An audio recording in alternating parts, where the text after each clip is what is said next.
Mom and Dad never anticipated in 1978 that one day the doll that they bought for $5 might help send their grandkids to college. But if you once had even one of the toys on this list and you played with it very gently, or not at all, selling it to the perfect passionate collector today could mean big bucks. Toys from the 70s, 80s, and even the 90s, especially those linked to favorite television shows and movie characters, may be hot commodities among collectors on the second-hand market. Number 5. 1972 Blythe Doll. Blythe was the doll with a surprise in her eyes. Blythe's eyes freakishly changed color when you pulled the string at the base of her neck. Spooky, yet satisfying, the Blythe doll stood almost a foot tall and sported Funkadelic mod clothing with boots. She came in a variety of hair colors, blonde, brunette and redhead, and in 1972 she sold for around $6. Today, a single disembodied Blythe leg can fetch upward of $100. If you have the whole original doll in good condition, you're probably looking at a chance to score about $2,000. Number 4. 1970s Stretch Armstrong.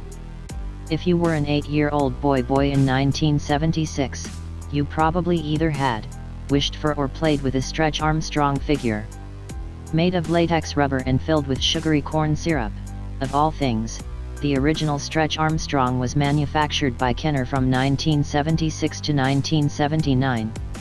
Stretch was aptly named, as his whole appeal rested on the fact that kids could stretch him to impossible limits and he would always return to his original shape. Today, collectors happily pay thousands of dollars for this simple, bendable toy.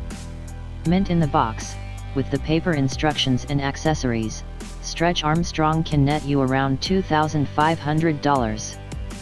Number 3. Peanut the Royal Blue Beanie Baby. Tie-In Corporation issued Peanut, the Royal Blue Elephant on June 3, 1995.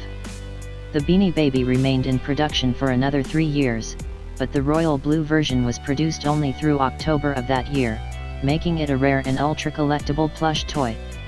Tie's Beanie Babies were conceived in an effort to produce an affordable toy that children could purchase using their own allowance. Because they originally sold for about $5, many children in the mid to late 1990s owned a version of Peanut the Elephant. Those fortunate enough to still have one of the first 2,000 ever produced in the royal blue color could be sitting on $1,500 to $5,000, and that's not peanuts. Number 2. Double Telescoping Darth Vader. The most valuable figure in a series that featured Vader, Luke, and Obi-Wan, this version of the Dark Sith Lord featured a lightsaber that extended from his hollow arm, then extended again in a thinner, more fragile tip. The dual extending weapon was costly to manufacture, and Kenner quickly changed the design in the next wave of figures. Because it's estimated that only 3 of the figures remain still packaged and unaccounted for, each is valued between $2,000 and $7,000, depending on the condition and whether or not it's in the original packaging. Number 1. Magic, the Gathering Black Lotus card. The 1993 collectible card game, Magic, the Gathering was the first of its kind to spawn a professional player circuit. Introduced by Wizards of the Coast, MTG still boasts a following that numbers in the millions. Particularly collectible among Magic cards was the powerful Black Lotus. Whether an Alpha Black Lotus or a Beta Black Lotus, an authenticated card of this variety in mint condition today can help you collect upwards of $15,000.